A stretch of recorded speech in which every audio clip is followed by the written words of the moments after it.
Bonjour, dans cette vidéo je voulais vous montrer comment trouver le nombre de mots d'un document texte. Ici nous sommes dans le logiciel de traitement de texte Word et voilà, j'ai pris un document en vue de créer un e-book et je voulais vous montrer, donc ici en bas dans la barre d'informations que vous trouvez en bas de votre document, je vais agrandir, vous avez la possibilité ici d'avoir le nombre de mots. Voilà.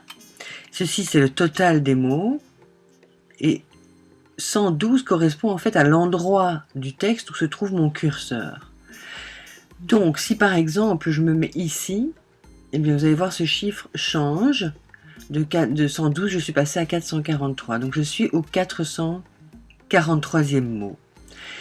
Alors c'est très utile évidemment parce que si par exemple vous voulez sélectionner un paragraphe, savoir combien de mots il fait, il suffit de le sélectionner. Vous voyez ici vous avez le nombre de mots.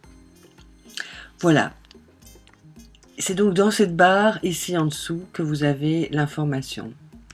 Ce que je voulais profiter de cette vidéo également pour vous montrer que l'idéal dans la création d'un e-book, c'est de respecter un certain nombre de critères. Le premier, c'est la taille de votre police de caractère et celle-ci dépend de la police de caractère elle-même. Donc, comme point de référence, ce que j'ai choisi, c'est d'utiliser la police de caractère Palatino comme étant un bon point de repère parce que je trouve que dans un e-book, cette police de caractère est agréable à lire et a une juste proportion, en tout cas pour le corps de texte.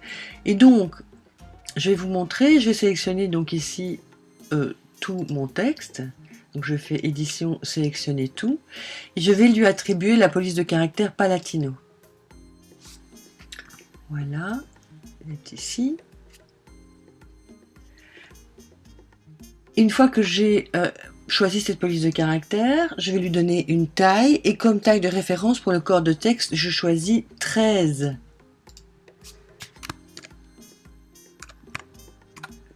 Voilà. Alors vous voyez, maintenant on a un texte relativement lisible, mais très serré. Donc il faut maintenant régler l'interligne. Pour ça, vous allez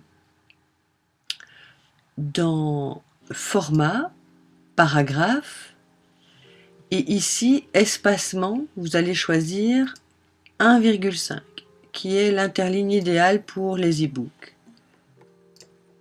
Voilà. Et donc on est quasiment dans une situation idéale, sauf que, bien, par exemple, ici, vous voyez, j'ai un bloc de texte et puis j'ai des dialogues. Donc c'est important pour faciliter la lecture d'aérer le texte de façon à ce que on puisse facilement distinguer la partie dialogue de la partie récit proprement dit. Donc voilà ce que je vous propose de faire pour améliorer ça. Je vais donc par exemple sélectionner juste une partie de texte ici, voilà, qui reprend à la fois du récit avec un bloc de texte et du dialogue ici, et on va en fait le mettre en page de manière à l'aérer. Je vais vous montrer comment faire.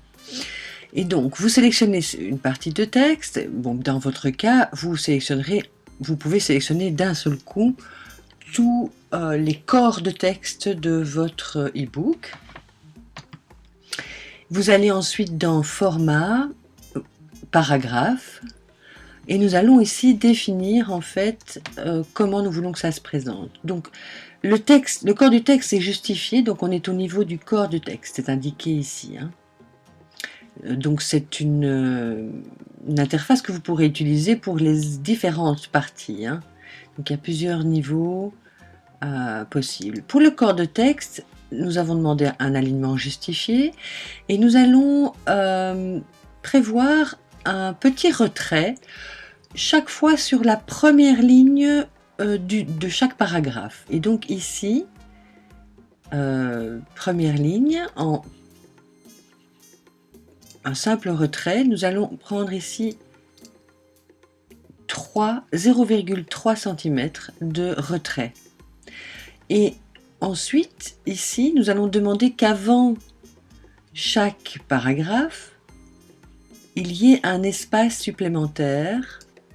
Et vous voyez ici, vous avez une simulation en dessous. Donc si je retire ce que je viens de faire, voilà, on a un paragraphe ici avec pas d'espace prévu avant. Et puis ici, je vais agrandir un petit peu la fenêtre, vous allez mieux voir. Et puis si j'augmente et que je passe à 6 points, vous voyez, on voit la simulation ici. Avant chaque paragraphe, il y aura donc un espace. Donc si je reviens en arrière, de façon à ce que vous voyez bien la simulation ici, je fais 0,3 là et on voit que ce sera décalé d'autant ici pour le retrait. Et un espacement avant chaque paragraphe de 6 points pour aérer le texte. Voilà, une fois que vous avez défini ces critères de paragraphe, vous cliquez sur OK pour les valider et vous voyez comment se présentent les modifications que je viens de faire. Donc on a ce retrait ici en début de chaque paragraphe et comme vous voyez ça concerne donc les dialogues aussi, ce qui est parfait. Et puis on a un espace supplémentaire ici, qui est plus grand que l'interligne pour l'espace qui précède chaque paragraphe. Voilà. Je trouve que, en tout cas pour ce qui concerne un roman, que ça aide à la lecture. Bon, maintenant vous pouvez définir par exemple un espacement qui précède le paragraphe plus grand. Je vais retourner sur format, paragraphe, et on peut mettre 12 ici. Donc si on regarde à nouveau la simulation de près, et que je clique sur 12, on aura un peu plus. Voyons ce que ça donne dans une vue d'ensemble. Je fais OK, et voilà, c'est encore, à mon avis, encore mieux.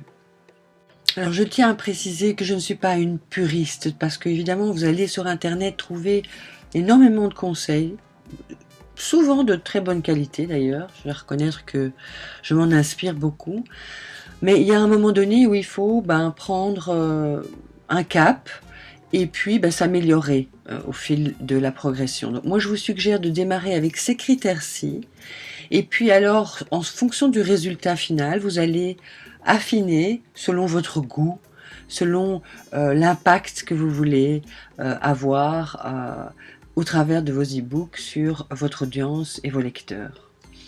Voilà, merci pour votre attention et à bientôt dans une prochaine vidéo.